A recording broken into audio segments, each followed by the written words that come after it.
अस्सलाम वालेकुम फ्रेंड्स, देसी एंड स्पाइसी फूड में खुशामदीद। आज हम लाए हैं बहुत ही मज़ेदार और बहुत ही डिलीशियस सी इमली की चटनी की रेसिपी, जिसको आप पकोड़ों, समोसों, पराठों के साथ, कबाब के साथ और आप वैसे भी इसको खा सकते हैं, क्योंकि ये बहुत मज़े की बनती है और बहुत ही ज़बरदस्त बनती है, जिसको आप बनाकर आराम से फ्रिज में रख सकते हैं और आराम से 2 से 3 महीने आप इसको खा सकते हैं। और ये बहुत ही फ्लेवरफुल बनती है, बहुत ही ज़बरदस्त। तो इसकी रेसिपी को आपने बिल्कुल भी मिस नहीं करना है। अगर आपको भी पसंद है मज़ेदार और स्पाइसी सी चटनी, तो बस इस वीडियो को आपने लाजमी एंड तक देखना है, बिल्कुल भी स्किप नहीं करना है। और वीडियो पसंद आएगी तो हमेशा की तरह लाइक ज़रूर करना है। तो चलें स्टार्ट करते हैं। सबसे पहले गर्म पानी लेकर हमने इमली को भिगो लिया था। तो 1 कप के करीब ये मेरी इमली थी और इसमें मैंने गर्म पानी शामिल किया था, ताकि ये अच्छे तरीके से फूल जाए। तो आप चाहें तो इसको रात भर भी भिगो कर रख सकते हैं। मैंने इसको 1 घंटे के लिए गर्म पानी में भिगो दिया था और ये बहुत अच्छे तरीके से फूल गई थी।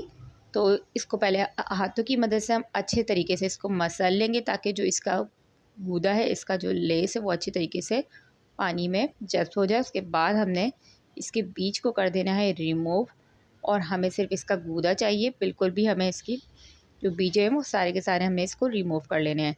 उसके बाद एक हमने जूसर में इसको शामिल करना है। साथ ही हमने इसमें शामिल की थी पुदीने की फ्रेश पत्तियाँ, 2 से 3 मैंने शामिल की थी इसमें बारीक कटी हुई हरी मिर्चें, 1 टीस्पून मैंने इसमें शामिल किया था ज़ीरा, और साथ ही हाफ़ टी स्पून मैंने इसमें कुटी हुई लाल मिर्च शामिल की थी। हाफ़ टी स्पून ही मैं इसमें चीनी का शामिल करूँगी। हाफ़ टी स्पून मैंने इसमें नमक का शामिल किया है और 1 टीस्पून मैंने लहसुन का पेस्ट इसके अंदर शामिल किया है। और अब ये मैं शामिल कर रही हूँ इसके अंदर ये टमाटर पाउडर। तो अगर आपके पास ये ना हो तो आप इसकी जगह चाट मसाले का भी इस्तेमाल कर सकते हैं। तो ये सारे के सारे स्पाइसेस इसमें हम शामिल करेंगे और थोड़े से पानी के साथ हम इसको अच्छे से ग्राइंड करेंगे। बहुत ज़्यादा पानी हमने इसमें शामिल नहीं करना है।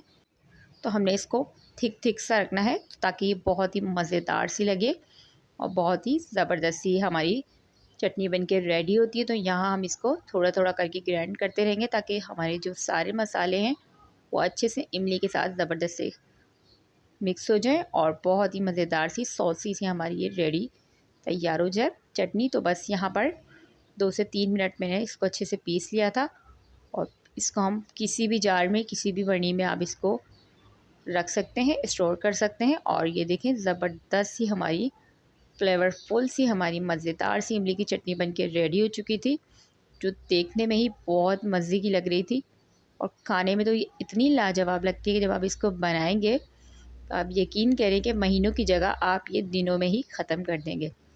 तो बस इसको बना के आप स्टोर करें और कभी भी आपने पकोड़े बनाने हो, समोसे हों या फ्राइज़ हो, कबाब हो या पुलाव हो, तो ये चटनी ऑल इन वन है और ये हर चीज़ के साथ बहुत ही मज़े की लगती है। और मेरे घर में ये चटनी बहुत ही पसंद की जाती है, तो ये मैं हमेशा बना के रखती हूँ। तो मैं ये इसीलिए आपके साथ भी ये रेसिपी शेयर कर रही हूँ, तो आप भी इसको लाजमी बनाएं। तो ये बहुत ही मज़े की बनती है।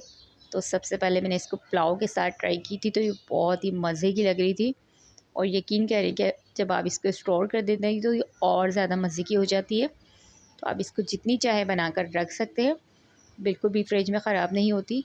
तो मज़ेदार सी हमारी ये चटनी रेडी थी।